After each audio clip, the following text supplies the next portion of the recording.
Сәлем достар! Жаңа аудио кітаптарды өткізіп алмау үшін қоңыраушаны басып, арнаға тіркеліп қоюларыңызды өтінеміз. 18-ші ереже. Егер сіз күлге оралған болсаңыз, қайтадан раушан гүліне айналуды күтіңіз, және өткенде қанша рет күлге айналғаныңызды емес, жаңа раушанға айналу үшін күлден қанша рет өтелгеніңізді есте сақтаңыз. Сын. Бұл өте маңызды мәселе. Ұзақ ойланып талқылап, көп қырынан сұрақ қою керек. Тірі қалған адам үшін де, қылмыскер үшін де бұл жеңіл-желпі қабылданатын нәрсе емес. Өйткені оның салдары көбінесе жойқын болуы мүмкін. Аса ізгі ниетпен айтылған сынның өзі де шын мәнінде елең еткізетін, бүлдіретін, онша жақсы ниет емес екенін немесе мүлде байқамай соның ықпалында жүргенімізде кейін аңғарамыз. Сын білім мен мәдениетке тура пропорционал. Әрине, білімсіз идеялары бар адамдардың сынына ұшыраудың жойқын әсерлері жоғарырақ болады. Өйткені олар өте сындарлы және жақсы ниетті болмайды. Өйткені олар өздерінің білімсіздігінен әдетте импульсивті әрекет етеді. Неліктен деструктивті және арам ниетті сын тақырыбына тоқталғанымды білесіз бе? Өйткені сіз саналы түрде әсер етуден сақтансаңыз да, адам санасы оны қабылдағаннан кейін онымен күресуге тура келеді. Ақыл әрқашан сол жағымсыз мүмкіндікті, сол келеңсіз жағдайды ойлап, өзінше шара қолдануға тырысады және бұл сіздің дайын қадамдарыңызды бәсеңдетеді немесе бағытыңызды өзгертуге себеп болады. Мүмкін ол тіпті жаңа жолдармен қайтадан жүруге деген ықыласқа қарсы болады. Ол оған жол бермейді. Кейде сыртқы дыбыстар ішкі дауыстан әлде қайда күшті болуы мүмкін. Өкінішке орай, өмірде мұндай процестер бар. Сізге қажетті қолдауды, мақұлдауды немесе көмекті ала алмауыңыз мүмкін. Тіпті ең сенімді адамдар да сіздің жолыңызға кедергі келтіретін, жолыңызды бөгеп қатыгездікпен сынайтын жағдайға тап болуыңыз мүмкін. Бұл тәжірибе қай кезде көбірек болады? Сіз тәртіпті бұзуды шешкен кезде, сіз жаңа нәрсе жасағыңыз келгенде, сіз арманыңызды орындауға батылыңыз келгенде, шындық белгілі нәрсені өзгертуге тырысқанда, ескі ауылға жаңа салт әкелгенде, ол табыннан шыққан кезде, сіз өзіңізден күткеннен гөрі қолыңыздан келгеннің бәрін істеуді таңдаған кезде. Басқаша айтқанда, сіз өзіңіздің төңкерісіңізге кіріскен сәтте мақұлдау, қолдау алу. Сіз өзіңіздің төңкерісіңізді бастаған сәтте мақұлдау мен қолдау табудың орнына сіз сынға, тіпті деструктивті сынға тап болуыңыз мүмкін. Өйткені кейде сіздің жақын адамдарыңыз да сізді өз өмірінің кейіпкеріне айналдырудан аулақ болуы мүмкін. Олар екіталай болуы мүмкін. Неге солай? Өйткені бұл бақылауды толығымен жоғалтуды білдіреді. Олар сізді қорғау үшін де сізді басқаруға қабілетті болуы керек деп санайды. Көзге көрінбей, қоршаудан шығып, қанат қағып, қауіпсіз аймағынан ұшып кетсең, сені қорғай алмаймын деп қорқады. Осы тұрғыдан алғанда, біз олардың зиянды емес екенін айта аламыз. Дегенмен, олар сізді қорғау үшін айтқан сындары мен неліктен мұны істемеу керек деген теріс стереотиптер сіздің өміріңіздің қалған бөлігін қалай бұзатынын болжай алмайды. Сіз мұны істей алмайсыз, өйткені сіз тым эмоционалдысыз. Бұл шешімді қабылдаған сен кімсің? Сен әлсізсің, қатты опынасың. Сен жақсы адамсың, бірақ мықты емессің. Сіз тым аңғалсыз, көңіліңіз қалғанша уақыт керек. Оған ешқашан араласпаңыз. Бұл үшін мыңдаған талантты адамдар күреседі. Бұл сізге байланысты ма? Бұл үшін сіздің біліміңіз бен көз қарасыңыз жеткіліксіз болуы мүмкін. Бұл білімді адамдардың жолағы. Тіпті уақытыңды босқа өткізудің де қажеті жоқ. Шет тілін жетілдіре алсаңыз сәттілікке жететін едіңіз, бірақ қазір тым кеш. Сіз мұны бұрыннан бастауыңыз керек еді. Қазір күрессеңіз де ештеңе жоқ. Не біліміңіз жеткіліксіз, балама нұсқаларыңыз көп. Қарсыластарыңыз ұлытты, кешігіп қалдыңыз. Эмоционалдысыз, өте аңғалсыз. Ниетіңіз жақсы, сондықтан қоршаудан асып шығу, өтіп кету қауіпті. Ең дұрысы тоқтау керек. Жақсы ниетпен айтылған сынға ұшырағаныңыз сонша, қоршауды ашудың қауіпті екеніне көз жеткізіп, оны ақтап, сынды сол қалпында қабылдайсыз. Сіз қоршаулардың шекарасындай үлкен әлем жасайсыз. Сен олар айтқандай аңғалсың. Сіз білімсізсіз. Бәсекелестеріңіз күшті, сізде балама көп. Мүмкін, сіз біраз уақыттан кейін қоршаулардың шекарасында қалуды қауіпсіз деп санайсыз. Ешқандай проблема болмайды. Бірақ нағыз ұлы соғыс пен нағыз ұлы жеңіс дуалдың сыртында өмір сүреді. Сондай-ақ бұл өмірде әлем олардың алдында тұрса да, не қалайтынына өте сенімді бола алатындар бар. Соған қарамастан, мен сынға көнбейтін, әрқайсысына құлақ аспайтын, олардың еш қайсысын ешқашан іштей қабылдамайтын кейіпкерлерді айтып отырмын. Олар мақұлдауды қажет етпейді және естіген сынды қабылдап та қабылдамай алады. Олар сынды кедергі емес, сақтық үшін тыңдайды. Қарсыластарым тым күшті ме? Сонда мен де бос отырмаймын. Мен көбірек жұмыс істеймін. Сентименталдық кемшілік болуы мүмкін бе? Сонда мен көбірек бақылауда боламын. Менің балама нұсқаларым көп пе? Мен өзгеріс жасай алатын салаларға назар аудара аламын. Олар ешкімнің мақұлдауына мұқтаж емес. Олар қолдау тапса ғой, бірақ бәрібір. Проблема жоқ. Тіпті сыннан сақ болу оларды жеткілікті күштетеді. Күлінен қайта-қайта көтерілетін де солар. Олар бәрінен де жеңіледі, өйткені олар басқаларға қарағанда көбірек қол жеткізе алатын нәрсеге бағытталған. Олардың бір жеңісі бар, бірақ мыңдаған жеңілістерді артта қалдырды. Тек саған олай болмайды. Күлге айналған жалғыз сен емессің. Бұл өмірде мыңдаған рет күлден туғандар бар. Біз адамзат тарихына үлес қосқан жандардың табыс тарихын ғана оқимыз. Дегенмен олардың күл қоқыстан қайта туғаны әлде қайда ұзағырақ, үлгілі әңгіме. Айтпақшы, мен бірден солардың бірін келтіргім келеді. 1850 жылдары ауруханалардағы перзентханаларда қайтыс болғандардың көпшілігі инфекцияларға байланысты болды. Инфекцияны тудыратын негізгі факторлардың бірі топырақтан зиянды газдар шығады дейтін миазма теориясы болды. Бірақ доктор Игназ Земмельвейс бұл теорияға мүлде сенбеді.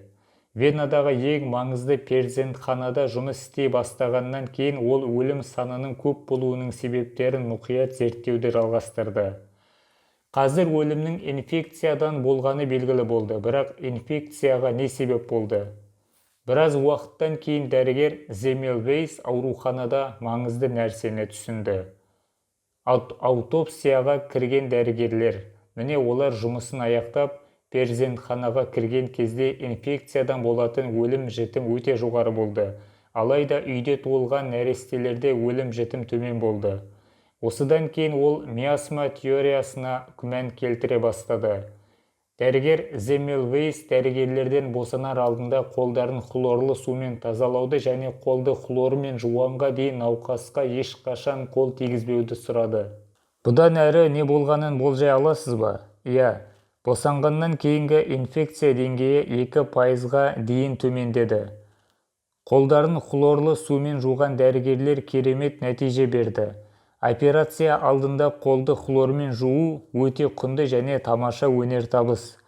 Сіз доктор Земмельвейсті құрметті наградалармен марапаттап, жыл дәрігері болып таңдалды деп ойлауыңыз мүмкін, бірақ өкінішке орай олай болмады. Әріптестер, операция алдында қолыңызды жуыңыз. Оларға жүгіру мүлдем ұнамайды. Бұл дәрігер кім еді? Олай деп қайдан айтты? Сонша жыл бойы босандырып көрмегендей ескі ауылға жаңа салт әкеліп жатыр ма? Одан ота жасауға қалай кіруді үйренбекпіз бе? Намыс қой, білімді, ресми. Және тағы да көп нәрсе бар. Сіз оны болжадыңыз. Кейбіреулер тіпті дәрігердің есінен танып қалғанын алға тартты. Не, біздің қолымызда кішкентай тіршілік иелері бар ма? Кейінірек бұл тіршілік иелері әдебиетте микробтар деп аталды. Дегенмен, ота жасамас бұрын қолды жуу керек деген дәрігердің ақыл есі дұрыс емес деген қорытынды шығарды. Оған қысымның ауыр болғаны сонша, ол тіпті ақыры ауруханадан шығуға мәжбүр болды. Туған жері Венгрияға оралды. Қолды жуу туралы ұсыныс толығымен қабылданбағандықтан, перзентханада инфекциядан болатын өлім-жітім дәл осылай өсе берді. Дәрігер Земельвейс ауруханадан алыс жүргенде үйленіп, балалары дүниеге келді. Сол себеппен баласынан айырылғаны өте өкінішті. Бұл қайғылы оқиға енді оны қайтымсыз қозғайтын соңғы нүктеге айналды. Ол кітап жазуды шешті. Балалардағы безгектің этиологиясы, тұжырымдамасы және профилактикасы. Алайда медицина әлемі бұл кітапты мүлде құптаған жоқ. Дегенмен, Земельвейс жоғалған баласының азабын әлі де көтеріп жүр. Қысымнан мойымай, Европадағы осы салада қызмет етіп жүрген акушер-гинекологтардың барлығына ауыр хаттар жазып жолдай бастады. Бұл жағдайды жақтырмаған билік доктор Земельвейске еш ойланбастан ол психикалық ауру екен деп жауап берді. Олар тіпті одан әрі барып оны психиатриялық ауруханаға жатқызуды талап етті. Күресінен бас тартпаған дәрігер Земельвейс қысым күшейген сайын реакциясын күшейтіп, ақыры психиатриялық ауруханаға жатуға мәжбүр болды. Ауруханадан шықпақ болған ол қызметкерлермен көп ұрысып қалған. Өкінішке орай, аурухана қызметкерлері дәрігерге мейірімділік танытқан жоқ. Басталған қақтығыс кезінде қолының ортаңғы саусағы жарақаттанып, инфекция дәрігердің бүкіл денесіне таралып, 47 жасында қайтыс болды. Оның қайғылы өлімінен көп жылдар өткен соң Пастер есімді микробиолог бактерияларды ашқанда, доктор Земельвейстің теориясы қабылданып, миасма теориясы аяқталды. Аурулардың қалай берілетінін түсіндірдіңіз. Микроб теориясы енді қабылданды. Доктор Земельвейстің өнертабысының құндылығы кейінірек түсінілді. Оның есімі университеттерге берілді. Оның мүсіндері орнатылды. Оның есімімен әдебиетке мүлде жаңа құбылыс енгізілді. Земельвейс рефлексі. Сіз естідіңіз бе? Түпнұсқа және жаңа идеяларға ешқандай талқылаусыз және сұрақ қоймай қарсы тұру рефлексі Земельвейс рефлексі деп аталды. Айтпақшы, сіз мақұлдауды күткен адамдар да қателесуі мүмкін. Кейде отбасың, туысқандарың, достарың ғана емес, тіпті сен күресіп жүрген саланың билігі де сенің қолыңнан келмейтінін айтады. Олар тіпті мұның бәрі дұрыс емес және сізді жындыханаға жатқызу керек деп дауласуы мүмкін. Егер сіз не үшін күресіп жатқаныңызға сенімді болсаңыз, мен сізді ақылсыз деп айыптап жатса да сын айтпақшы, берілмеңіз деймін.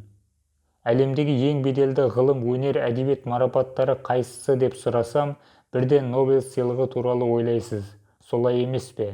Сіздікі жөн. Қазірде қарап отырсақ, Нобель ғылым, өнер және әдебиет саласындағы ең беделді сыйлық. Енді мен сіздердің назарларыңызды бір мәселеге аударамын. Мен берген тізімге қараңызшы. Сіз бұл атауларды естідіңіз бе? Олардың біреуін білесіз бе?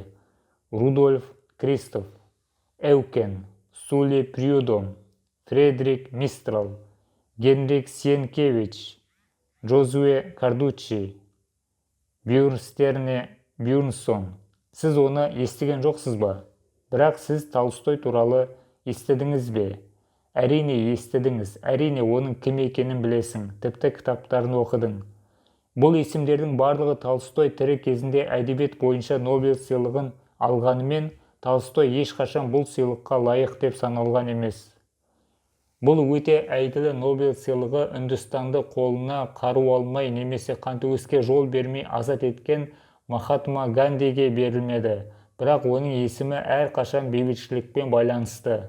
Сондықтан менің серігім оның құнын құптайтын билік немесе мекеме емес, тіпті бұл органдар мен мекемелер доктор Земельвейске жасағандай, сізді ақылсыз деп айыптауы мүмкін.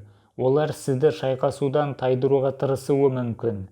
Естеріңізде болса, Мәулана Шамси Тебризиді ұстаз тұтқаннан кейін өз ойларын ортаға салғанда, қатаң діни қызметкерлер тарапынан қатты сынға ұшырады.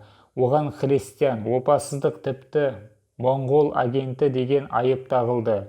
Сонда да ол айтқанынан, сенгенінен ешқашан бас тартқан емес. Ал бүгінде миллиондаған адамдар оның ілімімен әлі де алға ұмтылуда. Сыннан қорықпаңыз. Тіпті жақын адамдарыңыз сізге қарсы болуы мүмкін. Олар сіздің жолыңызға, күресіңізге, сенетін нәрсеңізге қарсы болуы мүмкін. Олар қайта-қайта сүрінуі мүмкін. Сіз сүрініп құлап қалуыңыз мүмкін. Сенің сенімің үзілуі мүмкін. Сатқындық жасалуы мүмкін. Көңіліңіз қалуы мүмкін, жеңіліске ұшырауыңыз мүмкін. Бірақ бұл жеңілістің бәрі ақырында сол бір жеңіске тұрарлық шығар. Білесіз бе? Бұны өз күресіне сенген ержүрек адам ғана жасай алады. Қорықпаңыздар, батыл болу. Өйткені батыл адам ғана шын сүйе алады. Ол жоғалтудан қорықпайды. Тек батыл адам ғана сене алады. Өйткені ол жабысқан бұтаққа емес, қанатына көбірек сенеді. Тек батыл адам ғана өзі бола алады. Ол мақұлдану мен қабылдану үшін басқа біреу болуға міндетті емес деп санайды. Бас тарту ол үшін өмірдің табиғи салдары, себеп емес. Тек батыл адам ғана шындықты іздей алады. Шындықты іздеу ғылым емес, оның жазылған ережелері жоқ. Оның жолдары белгісіз. Адамдар белгісіздікті ұнатпайтыны рас. Адамдар әрқашан сенімділікті қалайды. Адамдарға кепілдік қажет.